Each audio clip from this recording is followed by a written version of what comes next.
હવામાન વિભાગ દ્વારા સુરત સહિત દક્ષિણ ગુજરાતમાં રેડ એલર્ટ આપવામાં આવ્યું છે। ત્યારે સુરત શહેરમાં વહેલી સવારથી જ વરસાદ જોવા મળી રહ્યો છે। સુરતના મજુરા ગેટ, અઠવા ગેટ, પીપલોદ, રાંદેર, અડાજણ, જહાંગીરપુરા સહિતના તમામ વિસ્તારોમાં વરસાદ જોવા મળી રહ્યો છે। સીધા દ્રશ્યો આપ જોઈ શકો છો, સુરતના અઠવા ગેટ વિસ્તારના સીધા દ્રશ્યો છે, જ્યાં જે રીતે વરસાદ વરસી રહ્યો છે, જેને કારણે જે નોકરિયાત વર્ગ છે અને વિદ્યાર્થીઓ તેમને ભારે હાલાકીનો સામનો કરવો પડી રહ્યો છે।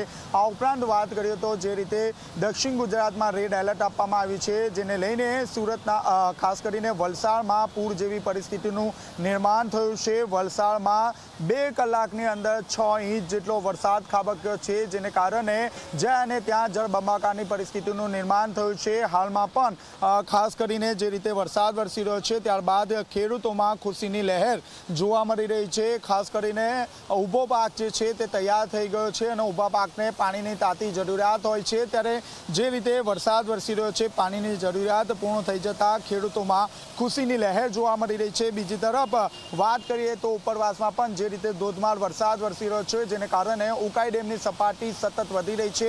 ઉકાઈ ડેમમાંથી સતત કોઝવેમાં પાણી છોડવામાં આવી રહ્યું છે। હાલમાં વાત કરીએ તો જે રીતે વરસાદ વરસી રહ્યો છે, તંત્રને પણ સ્ટેન્ડ બાય રાખવા માટે આદેશ કરી દેવામાં આવ્યો છે, કારણ કે હજુ પણ આકાશમાં કાળા દિબાગ જોવા મળી રહ્યા છે, એટલે કે દિવસભર ભારે વરસાદ રહેશે તેવી પૂરેપૂરી શક્યતા જોવા મળી રહી છે। કેમેરામેન વિજય ભેસાણે સાથે ચેતન પટેલ, ઝી મીડિયા, સુરત।